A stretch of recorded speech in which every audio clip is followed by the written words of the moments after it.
won't stop till I hear him say,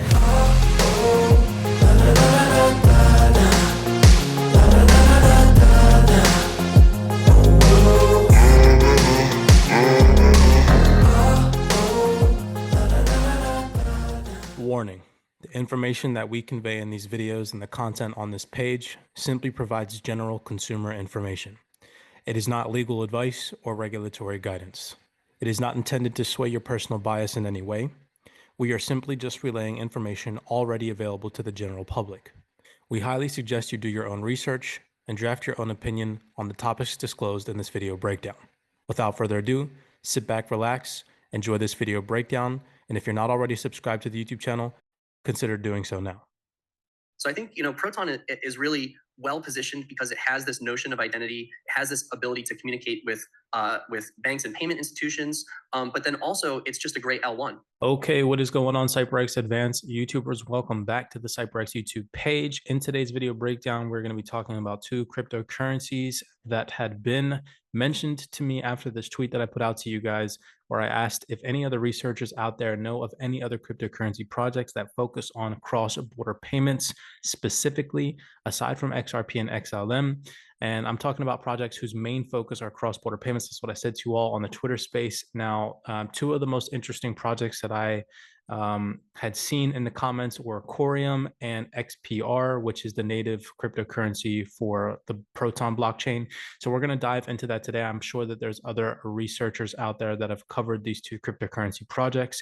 I'm just going to do my brief overview for my followers, mainly because I asked the question. So I'm going to relay the message to you guys on what it is that I found.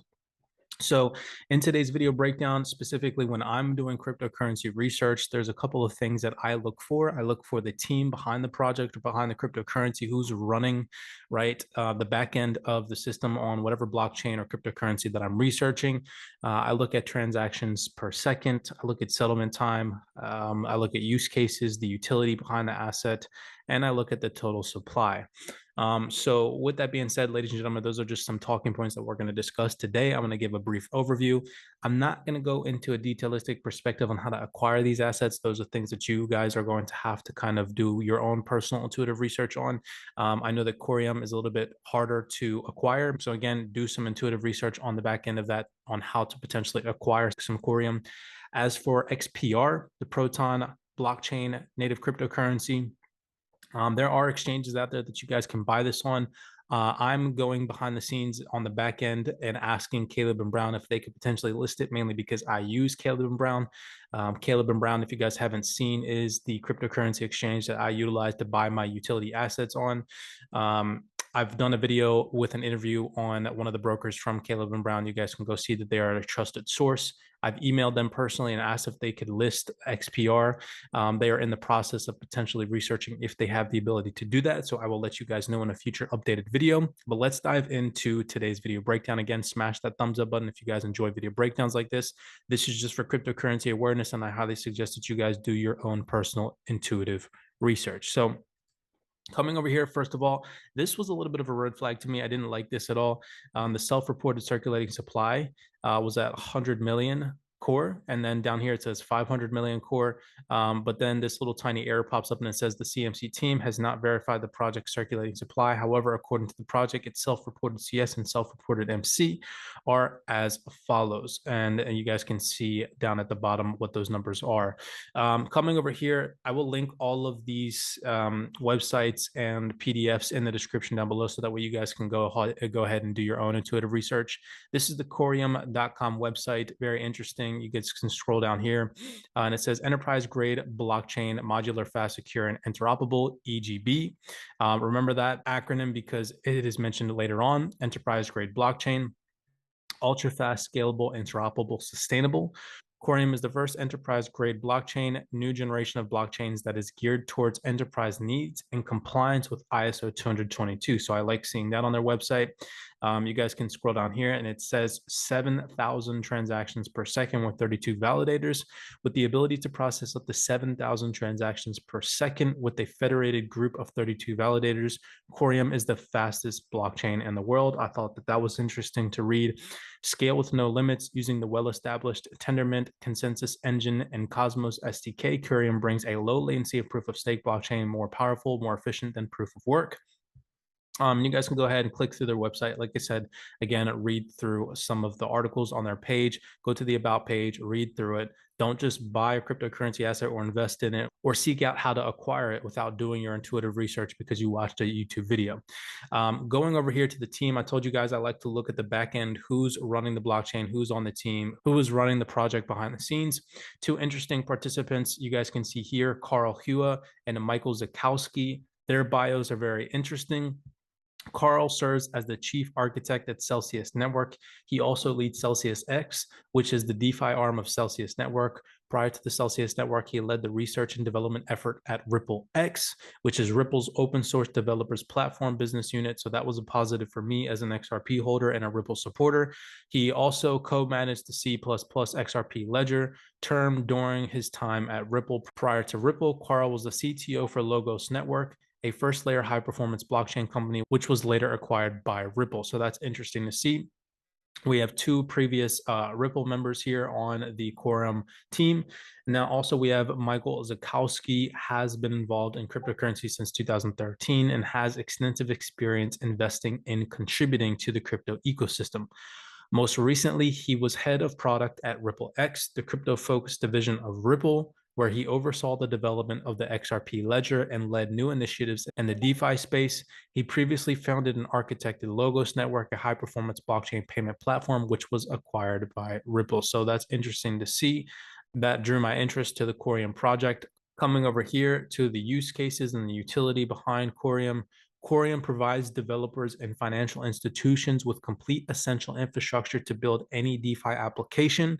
Moreover, Corium will incentivize qualified developers to build intuitive dApps. Some of the purpose use cases of Corium blockchains are tokenized securities, liquidity providers, cross-border payments, banking remittances. So that was interesting to me, correlating it with my tweet where I had asked if there were any cryptocurrencies that kind of focused on cross-border payments. Well, there's the answer right there via Corium. Stablecoin ecosystems, lending platforms, wrapped cryptocurrencies, decentralized exchanges, metaverse applications, NFT marketplaces, and gaming play-to-earn apps. So these are all the utility and use cases via Corium. Coming over here in interesting articles, some just key highlights of this article talking about the Corium project. It says Sologenic Development Foundations has announced the creation of Corium. Now, this is an outdated article, of course, obviously, but just doing intuitive research for anybody that's interested and wants to hear this. Corium, a unique layer 1 blockchain that will address several of the shortcomings of prevailing blockchain networks, while also providing coders with framework they need to build decentralized applications ranging from asset tokenization, banking and money transfers to DeFi, metaverse, and gaming, among other things. So we see here in correlation with their white paper, a lot of the utility that drives the Corium blockchain. Corium is an open source initiative that has no initial coin offering or ICO. So I like that because most likely that means that later on down the road, the ICC can't come and say that they were selling it as a security. And it is developed to be 100% community oriented that allows the initiative to promote comprehensive future growth in decentralized application and decentralized financial institutions, DeFi, domain crosses the entire blockchain environment. Skipping the majority of the fluff in this article, coming down here, another interesting highlight, it says, with respect to performance, Corium is unmatched. With a block time of 1.5 seconds and the potential to handle 7,000 transactions per second, among other features, a consistent fee model is also used in Corium's blockchain, which allows for exponentially low transaction fees, irrespective of block size or network usage levels, allowing the blockchain to remain sustainable and optimum under both high and light load while nodes are consistently being compensated. Now, for me personally, I like that because the banking institutional giants, what they're going to do for these cryptocurrency blockchains is they're going to put them through a stress test. If you're not too familiar with the banking infrastructure and how banks have to maintain a stress test behind the scenes, go and do your intuitive research. But this most likely means that the Corium blockchain will be able to pass that stress test. Aside from that, Corium's native capability for the on-chain distribution of any fungible or non-fungible token elevates asset creation and disbursement to a whole new level. Additionally, when it comes to tightly regulated financial markets like stocks, ETFs, this built-in capability enables issuers to personalize their token asset by including additional features such as wallet whitelisting, burning, and staking. People that are enthusiastic about building a frictionless future by changing, and then I like that term right there because again, you guys can see that there are people correlated with XRP and Ripple, and you guys can see here it mentions the frictionless future by changing the way individuals develop and utilize decentralized apps, have joined the Corium community. They are already making a difference in the world. Last but not least, to finish off this article, it says several influential people, and this is where it talks about the team behind the blockchain domain, including Bob Ross, Reza Bahash, co-founders of Sologenic, Carl Hua, current chief architect at Celsius, former head of DeFi engineering at Ripple, and JPL NASA engineer Michael Zakowski, sorry if I butchered that, current VP at Valon and former head of Ripple X product, have joined Corium as an advisor. So again, ladies and gentlemen, I'm sure that there are individuals out there that have covered Corium before. There's probably many YouTubers out there that have covered it. For me personally, I'm just now getting into it. It is a bear market, so I'm looking to add to my overall portfolio. Right now, I hold about 8 different cryptocurrency utility assets. I'm looking to add a couple more before we head into the next bull run. So with that being said, I'm definitely looking into these 2 projects. Moving on to Proton. Proton was very interesting to me, not too correlated with cross-border payments compared to XRP with what we just read, but we do see them mention financial institutions and banks. So coming over here to the proton.org website, again, like I said, make sure that you guys are doing intuitive research on the people who are running the project, the team behind the blockchain, transactions per second, settlement time, use cases, total supply, things of that nature, right? What problems is Proton trying to solve? That's the number one question that you should always answer when you're coming into a new cryptocurrency project. Like, what utility do they have? So reading this off real fast, Proton is improving and streamlining the verification and speed at which payments are processed either between banks or merchants. So I can see why someone mentioned something about cross-border payments because it mentions banks. Currently, for traditional payments, users aren't asked for consent before a payment is processed unless going over a comfortable limit from the creditor and card processor, and the second layer of authentication is usually an insecure telecom network. Cryptocurrency has no native compliance tools for anti-money laundering, identity source funds, or risk scoring for financial institutions to adopt it. So again, here we see them mention financial institutions. Proton solves this problem by integrating identity verification. But beyond being an application platform with a unified identity model, the Proton blockchain was designed to allow websites and applications to push payment requisites directly to Proton compliant wallets. Proton will solve this problem by creating a namespace that works across multiple payment providers, identity verifiers, and payment transmitters. Gone are the days of entering your bank password or credit card number online. Crypto and fiat wallets like now interact as one network to streamline the process of making and receiving payments. So you guys can go through and click on this website. Just a couple of key little touch points. Again, make sure that you're doing your intuitive research, talking about the team behind Proton. And I'm going to do a little video snippet towards the end of this video, so stick around for that, by Marshall Heiner, talking about the Proton blockchain. But we see here Marshall Heiner, Glenn Marin, Syed Jafari. I hope that I'm not butchering that one. Lenny Castaneda. Geez, these guys' names are very interesting. Big mouthful. Coming over here, this is the Proton white paper, just clicking through and reading through it again. This is just an intuitive little overview of these 2 cryptocurrency assets. Introduction: Proton blockchain is a layer 1 public blockchain and smart contract platform designed for both consumer and enterprise, built on delegated proof of stake fork from EOSIO. It is highly resource efficient chain that allows for scaling into thousands of transactions per second while providing extremely low latency. So I like that last sentence right there. This was also interesting, built around a decentralized identity protocol and financial settlements layer. So I can see why someone mentioned it in correlation with what XRP is trying to accomplish. Proton provides an alternative to traditional payment systems like ACH and SWIFT, or Visa and MasterCard, through an innovative resource model. Proton's vision: Proton blockchain was created to bridge the gap between traditional finance and decentralized finance, creating a way for blockchains to communicate directly with the fiat payment messaging layer. Furthermore, Proton blockchain was designed in such a way that banks and fintechs can pay for resource fees versus their customers, while simultaneously having the capability to apply for resource grants from the Proton consortium through the worker personal system for resources grants for wallet services. We'll scroll down here to page 13. So the XPR token, XPR is the native cryptocurrency of the Proton blockchain. And it's interesting because they put that X in front of it, which means that it will be interoperable with the entire world. A lot of people don't really understand what that X means, just like how silver and gold both have an X in front of their ticker symbol. It is because it is a frictionless payment system. It means that it cannot be owned by any one country or nation. But anyways, delegated proof of stake, initial total supply is 10 billion. So it's a little bit higher than the Corium blockchain. The current supply can be monitored in real time on the Proton Blockchain Explorer. So you guys can go check that out. Another interesting page is page 17. So we'll go ahead and go there. Utility. The Proton token has forms of utility on-chain using XP to pay for resources. We see short staking, long staking coming down here, yield farming. We also see Proton resources, NFT minting. So that was very interesting to see. And then we'll go back up to page 7, where it talks about the transactions per second. The Proton blockchain can process over 4,000 transactions per second without having chain splitting issues during stress tests. So here's that term that I mentioned to you guys that the banking institutions have to go through in order to be validated. They have to go through a stress test. Currently, Proton and EOSIO are one of the fastest performant blockchains in the world. Settlement takes approximately 180 seconds and can potentially be sped up through various means to eventually reach sub-second finality. Like I said, ladies and gentlemen, this is just a brief overview. I will take your attention over here to the CEO, Marshall Heiner. This is just a little statement from him in a video snippet that I found on the internet. I like to watch interviews. I like to do the intuitive research. I will link this in the description for anybody else that is interested in these two cryptocurrency projects. Like I said, I did not mention on how to acquire these two assets. You guys are going to have to go do that intuitive research yourselves. I just wanted to do a brief overview for my followers and let you guys know what it is that I'm looking into in the cryptocurrency space. I'm looking for utility-driven assets that have to do with cross-border payments. That's my niche personally. Interoperability, cross-border payments, banking the unbanked.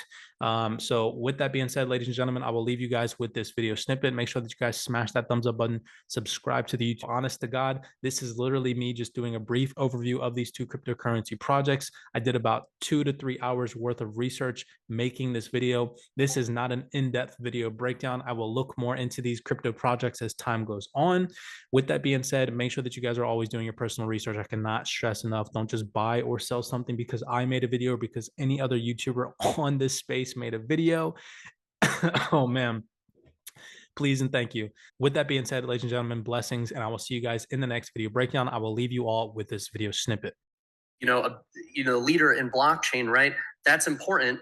And I think that we're taking the right path. So to rewind it all the way back, how are we positioned? Well, I really thought about regulation when I was building the products, and maybe I was punished for it a little bit early in the early days, right? But as technology evolves, people want, several things. They want trust when it comes to their banking. They want security. They want transparency. They want accountability. And then beyond these core, principles of trust and security and accountability, transparency, I want great UX. I want opportunities. I want, a better app. I want the Apple of banking, and we just don't have it yet, right? Banks are in the past, you were kind of rewarded for moving slow. So, crypto is rewarded for moving fast, really fast. It's 10 times faster than what's happening in fintech. So now fintech is jumping into crypto because it's innovating at a pace that has never happened before. So with Proton, we thought about decentralized identity. How can you identify yourself? In the future, you'll need to be able to identify yourself, but with storing the minimal amount of data, because exchanges and other providers, they're going to follow the rules and regulations, and they also have their fraud and other security concerns, but they also don't want to overwhelm you with asking you for data or slow you down in a sign-up process or something like that. So when I look at Apple Pay, when I look at Apple ID, that's awesome. That Face ID to sign up where I can mask my email and I can come in. So we thought about that, and we thought about identity. So we integrated, we built on top of WebAuth and protocol, web authentication protocol. It hasn't really been used, I think, to recently to what it can do. But essentially, we positioned ourselves in a way that our software with webauth.com, you don't need to download it. It can sign with your face. You sign with your Touch ID, sign with your YubiKey or hardware. And through Proton protocol, it can authenticate your identity securely without publicly sharing your PII, and also link fiat funding and traditional bank and legacy sources into blockchain, because that's what's missing, right? We have our dApps, we have our smart contracts, we have our things, but they live in the blockchain world. I have to go to MetalPay, I have to go to Coinbase, I have to go to Kraken and buy some Ether or buy some Proton or some crypto and then bring it out. the smart contracts and the dApps are not exactly talking to the banks and processors and vice versa. So that's essentially what Proton is aiming to do. And by starting just simply with the identity, it's great because as regulations evolve, I don't want to have to type all this stuff out every time. I don't want to have all this data sitting out there and floating around on servers that don't necessarily need to have it. And that's the vision with Proton. People have talked about doing decentralized identity, but when you see it with Proton, it's really great because it's that easy kind of one-tap sign up. So I think, Proton is really well positioned because it has this notion of identity, it has this ability to communicate with banks and payment institutions, but then also it's just a great L1. When we thought about fees, when we thought about user experience, what's kind of the big problem with Ethereum right now? It's the gas fees, right? For user experience, it's the gas fees, right? There may be some other issues, and I love Ethereum, but the gas fees are kind of what's holding back microtransactions and NFTs and other things. So we've made kind of centralized CeFi workarounds to that. But with Proton, we're going over 4,000 transactions per second. We've even gotten to go over 10,000 in stress tests, but 4,000 pretty efficiently. And we changed we took EOS.io and we changed the resource model of EOS.io, where essentially now it's on the provider. You as a user can still. I won't stop till I hear him say.